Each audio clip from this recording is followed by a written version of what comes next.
अगर आपने अभी तक हमारा चैनल सब्सक्राइब नहीं किया तो अभी सब्सक्राइब करें और बेल आइकॉन को क्लिक करके हमारी लेटेस्ट वीडियोस के बारे में अपडेट जानें।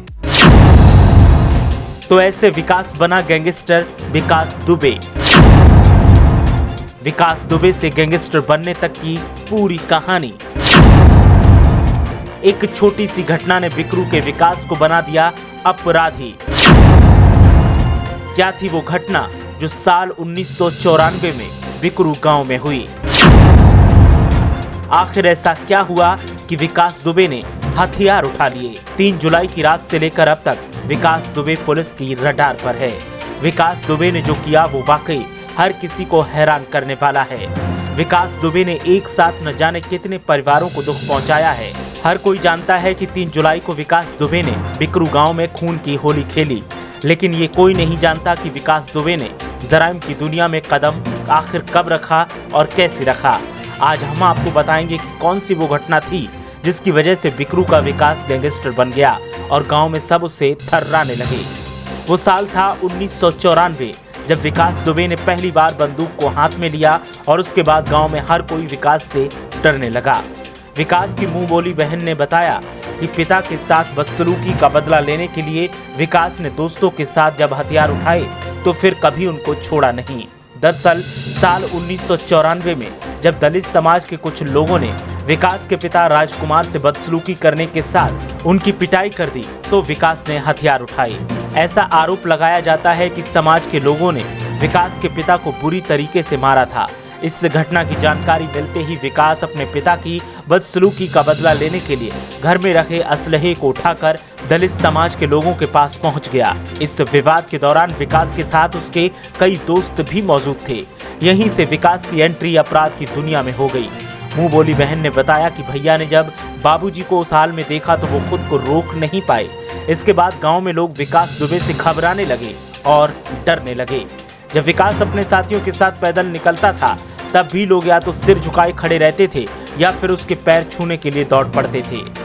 मुंह बोली बहन के मुताबिक गांव में विकास का सम्मान इसलिए भी था क्योंकि वो गरीब लड़कियों की शादी से लेकर अनाज तक की मदद करता था। वहीं विकास के पिता राजकुमार की माने तो उन्हें नहीं पता था कि एक मामूली से झगड़े के बाद बेटा इतना आगे बढ़ जाएगा। राजकुमार ने कहा उसे रोकने का प्रयास तो किया, लेकिन हाथ से बेटा निकल गया तो फिर क्या करते। कुख्यात विकास दुबे की कानपुर देहात के एक छोटे से गांव में एक अलग दुनिया थी। उसके अपराध का साम्राज्य यहीं फला फूला। कानपुर के गांव बिकरू की आबादी 4 से 5 हजार होगी।